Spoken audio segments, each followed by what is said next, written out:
Now, I knew this was a truck, right? I knew it from some prior knowledge.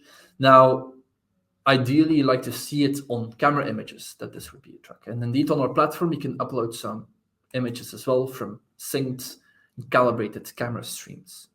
And so effectively here, we see that this is a truck, right? Now, even better, you can use this camera button to actually automatically rotate your point clouds and align it on top of the chosen camera stream.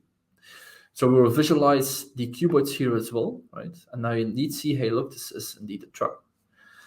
Even better, you can see that, for example, these couple of points here probably relate to this car. So now I can just continue. Now I can just continue to label. Let's have a look. Probably is going to be these points. Such, yeah. Let's adjust it a bit to the right height. And then indeed, you can see, hey, look, indeed, we are labeling this exact car.